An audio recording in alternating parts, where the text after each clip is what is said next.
बहुत ही प्राकृतिक माहौल है यहाँ।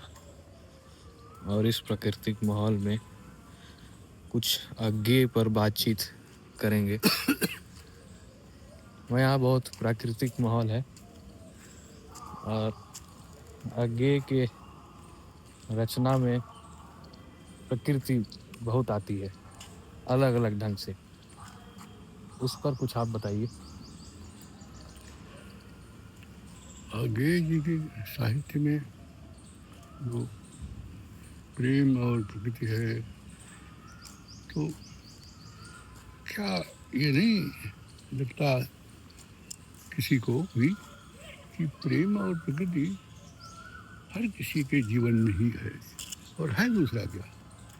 एक तो राग है और एक जो है व्यापक प्रकृति है। और हम उस प्रकृति के भीतर एक चैतन्य प्राणी है। हम कैसे इस प्रकृति को में कितना भूलते हैं, कैसे हमारा उससे जो है एक एक तरह का साहचर्य होता है, कैसे इंटरेक्शन होता है, वो व्यक्ति की प्रतिभा, व्यक्ति की योग्यता पर निर्भर है। प्रकृति सबके सामने होती है, लेकिन प्रकृति से एक संवाद करने की जो शक्ति होती है वो केवल प्रतिभाशाली कवियों में होती है।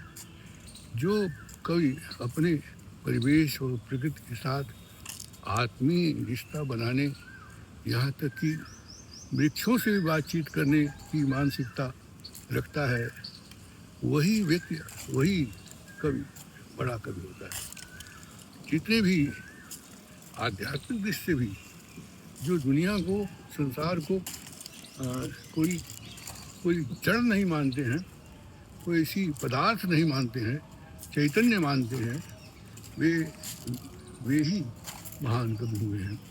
और इसीलिए हमारी लोक कथाओं में ख्याल किया होगा कि आदमी चिड़िया से बात करता है, मृग से बात करता है, वृक्ष से बात करता है, और यहाँ तक कि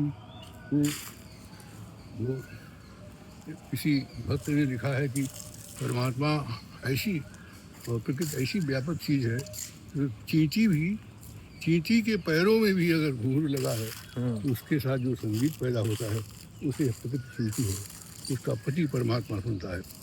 तो ये जगत इतना इतना ज़्यादा चैतन्य है, कोई पत्थर भी उतना ही चैतन्य है महान चित्त वालों और कवियों के लिए, कि उसमें भी लगता है कि प्राण है। ये प्राणवत्ता, इस प्राणवत्ता का बोध महान प्रतिभाशाली कवियों में होता है। आगे के साहित्य में जगह जगह इस बात को देखा जा सकता है, क्योंकि वो इतना ज़्यादा, इतनी बड़ी गहरी संवेदना के कवि हैं कि सहसा केवल वर्णनात्मक रूप से नहीं प्रकृति उनके यहाँ आती है। प्रकृति उनके यहाँ जो है वो जीवन के प्रत्येक रिश्ते, जीवन की प्रत्येक गतिविधि, हमारे जो सबसे अच्छे महान मूल्य हैं उनको और अधिक ऊंचा बनाने में के उपयोग में आती है।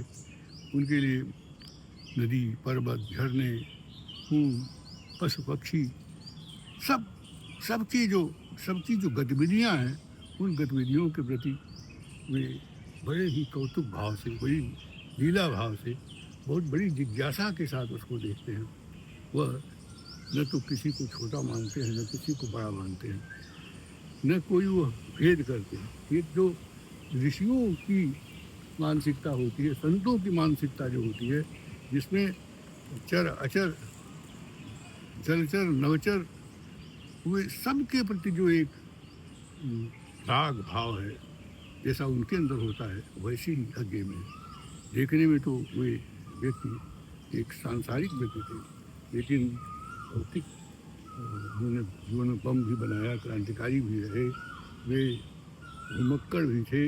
लेकिन कुल मिलाकर देखा जाए तो एक तरह का जो ऋषियों का कारुण्य है, बड़े महात्माओं का वो कारुण्य, जिस कारुण्य के कारण कोई परमात्मा हो जाता है, परमात्मा माना जाता है, उस तरह का उनका कृतित्व था, उनका व्यक्तित्व भी था।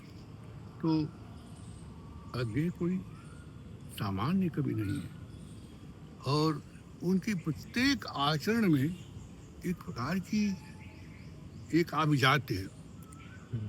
एक आदमी कुछ फूहड़ टाइप होता है, लेकिन होते हैं तमाम लोग हिंसक होते हैं, पर अज्ञेय निश्चित रूप से बुद्ध भगवान की तरह से अत्यंत अहिंसक, अत्यंत सादे और अत्यंत ऊंची सोच वाले थे। कहा जाता है कि एक बार पश्चिम में किसी अंग्रेज ने भारतीय स्त्री की थोड़ी सी अवमानना कर दी उनके सामने, तो उन्होंने कहा कि एक बार कहो, फिर कहो, फिर कहो, फिर उसको मारने के लिए उद्यत हो गए। वह किसी भी स्त्री का अपमान बर्दाश्त नहीं करते। वो कभी भी किसी पक्षी या किसी जीव जंतु मनुष्य के साथ दुर्व्यवहार सह नहीं सकते थे। वो अपने चुप से भी, अपने मौन से भी हमेशा उन क्रूरताओं का सामना करते थे, उसको चुनौती देते थे, जो क्रूरताएं जाने अनजाने सभ्यता के विकास में लोगों की बढ़ती जा रही है। तो अज्ञेय को इस रूप में देखना कि जो उनकी दृष्टि विश्व दृष्टि है वो स्थानीय नहीं है, एक देशीय नहीं है, वह अनेक देशी है, अनेक रूप में है।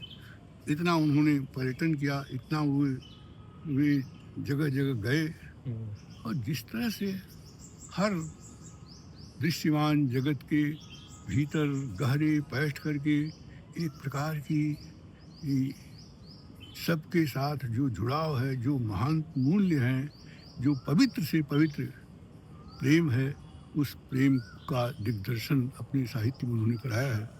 और नदी से भी बातचीत करते हैं ना। इस अर्थ में वो एक महान ऋषि कवि थे। आधुनिक काल में ऐसा ऋषि कवि, ऐसा दिव्य कवि बेहद मुश्किल से मिलता है। आपकी उनसे भेंट है ना? हमारी भेंट कई बार है।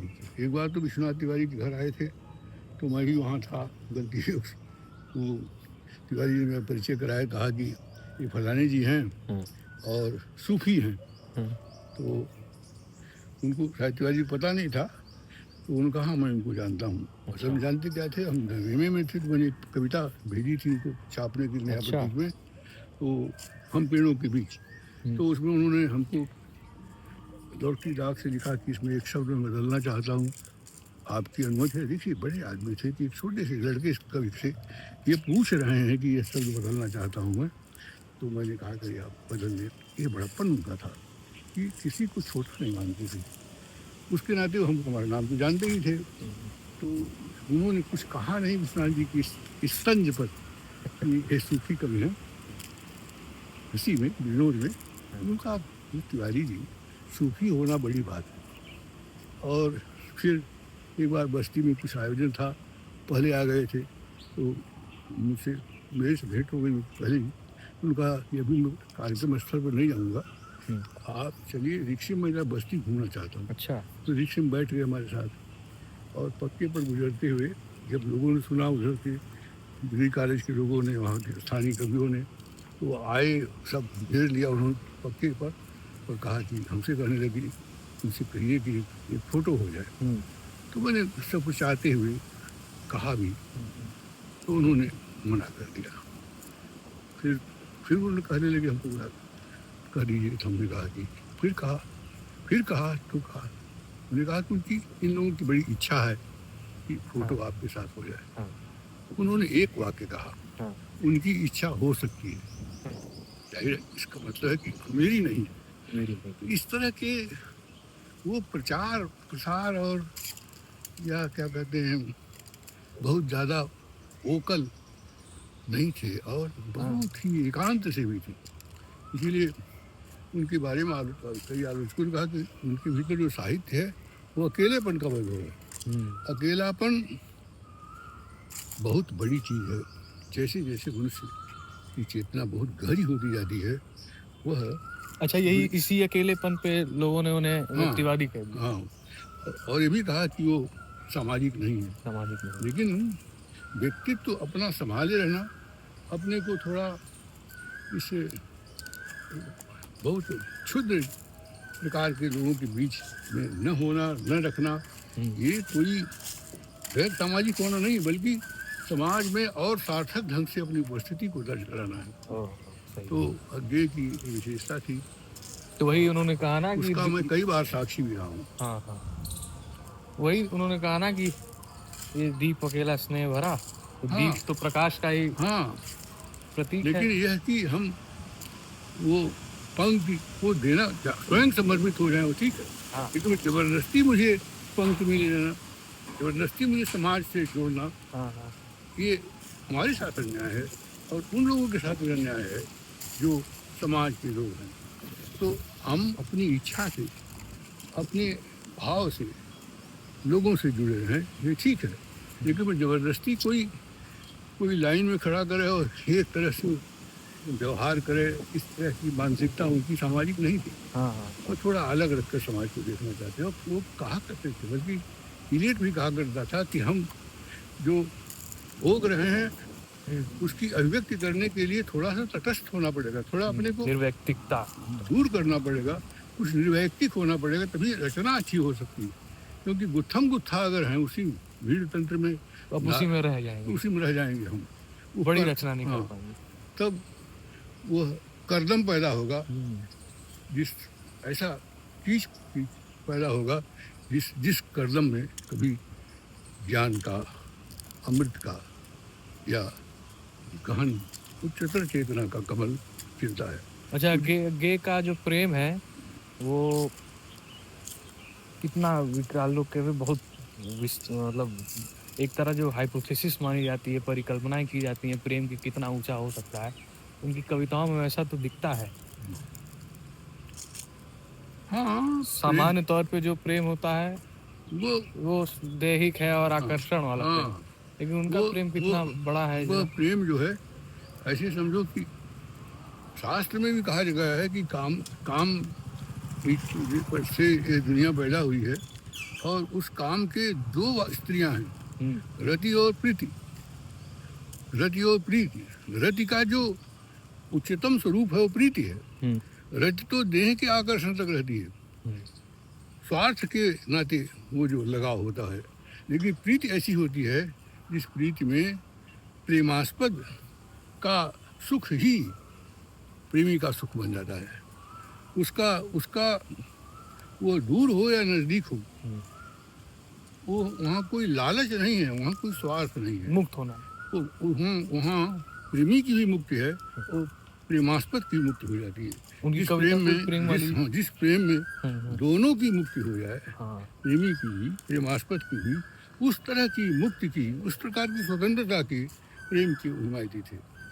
और यही उनके प्रेम साहित्य का जो बीज है या यही उसकी जमीन है। वो कौन प्रेम कविता है उनकी आप बता रहे थे?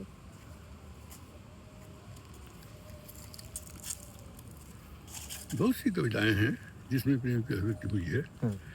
और यहाँ तक कहते हैं कि मनुष्य का जो जीवन है वह क्या है, सांस का पिंजरा है, जरा से बधा है, मरण को दे दिया गया है।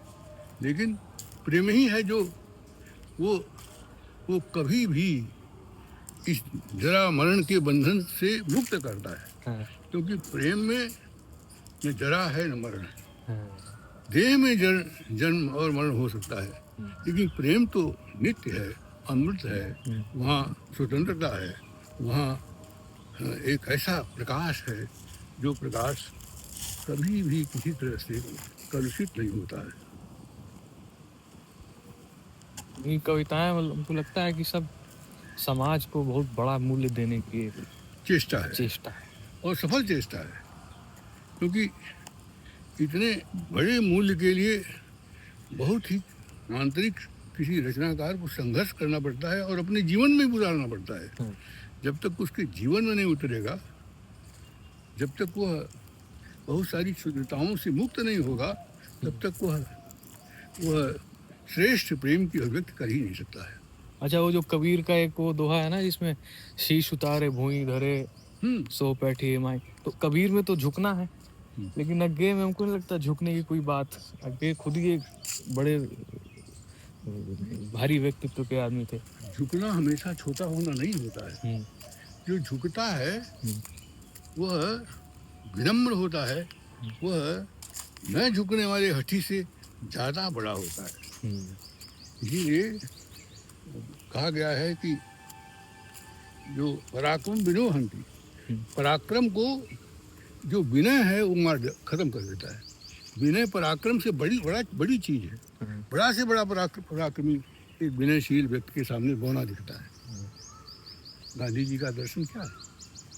सत्याग्रह, सहिष्णुता, और उनको बड़ा बनाता है। वो कविता में कहते हैं ना कि दोस्त तुमने हाँ पहाड़ी की पगडंडी चुनी, अब मैंने लहर चुना। हाँ, तो ज़्यादातर लोग जो है वो चलती हुई चीज रास्ते पर चलते हैं, जो दूसरों लीक का पर बनाया हुआ चलते हैं। रास्ता है, जो लोगों के पैरों से जो पगडंडी बनती है वो बनी बनाई राह पर चलते हैं। लेकिन आगे सागर की लहर की तरह वो मुक्त ढंग अपने ढंग से अपनी जिंदगी समर्पण है। हाँ, जिंदगी के रास्ते पर चलते हैं। जिंदगी का नया रास्ता, अपना अपना रास्ता है। नहीं कविता कि उतना ही कहो जितना तुम्हारा सच है। मौन भी व्यंजना है। मौन भी व्यंजना है। और एक कविता में आता है कि मैं कौन हूँ, सबसे अधिक मैं उस वन के सन्नाटे में मौन हूँ, क्योंकि वही मुझे बताता कि मैं कौन हूँ। जब तक इस तरह का भाव न हो तब तक जो है जीवन और अध्यात्म के सत्य को जाना नहीं जा सकता है। एक तरह से मैं तो मानता हूँ कि आगे कोई बारे में लोग कहते हैं कि वो बहुत भौतिकवादी थे, साइंस के आदमी थे, लेकिन ऐसा लगता है कि वो भौतिकवाद में रहते हुए भी, आधुनिक जीवन में रहते हुए भी एक तरह के अत्यंत आध्यात्मिक जगत में के व्यक्ति हैं। चाहे उनकी कविताओं में लगे ऊपर से ये कोई जिंदगी के वो तो चुनते भी ना छोटा, ऐसे इतिहास की जगह वो क्षण को चुनेंगे, भाषा में वो शब्द को चुनते हैं, और समाज में व्यक्ति को ही चुनते हैं। उससे उसकी महत्वता ज्यादा है उनके दृष्टि में। क्षण अमोघ है, ऐसा मैंने पहले भी जाना है। हाँ। लेकिन उसी क्षण में जो हमारे भीतर देने की, लुटाने की, लोगों को कुछ देने की भावना होती है, वो ज्यादा अमोघ है। वो अभी अमोघ, वो भी निष्फल नहीं जाता है। अच्छा, वो है ना कि शब्द जादू है मगर ये हाँ, सब हाँ, उनका आज तुम शब्द न दो, आज तुम शब्द न दो, एक जगह आता है। और उसका भगवान मेरे मुझे आता है समर्पण कुछ नहीं। अच्छा, अंत में वो अर्थात मैंने जीवन की धज्जियां उड़ाई हैं, हाँ, मैं मरूंगा सुखी। हाँ, धज्जियां उड़ाने का मतलब है मैंने जीवन को बहुत ज़्यादा ये महत्व नहीं दिया है कि जीवन ही सब कुछ है। जीवन की तमाम गाड़ी घोड़ा मकान रुपया पैसा और किसी भी कीमत पर जीना, कितने भी समझौते करने पड़े, उसको मान करके सुख पाने की चेष्टा करना, ये जो है जीवन की धज्जी उड़ाना नहीं। जीवन की धज्जी तो उड़ाता है जो छोड़ देता है। और अभी कोई काम नहीं, नौकरी कोई नहीं की। अच्छा, पेड़ पर भी रहे हैं ना, वो पेड़ बनाया उन्होंने घर, कुछ अपना, कुछ विचित्र, कुछ दिव्य, कुछ नया, जो बिल्कुल ताजा हो, बिल्कुल मन कहा हो, ऐसा कुछ खोज करना, ऐसा कुछ लिखना, ऐसे शब्दों का चयन करना उनकी बड़ी भारी विशेषता है। इसी अर्थ में वो विशिष्ट कवि। चलिए।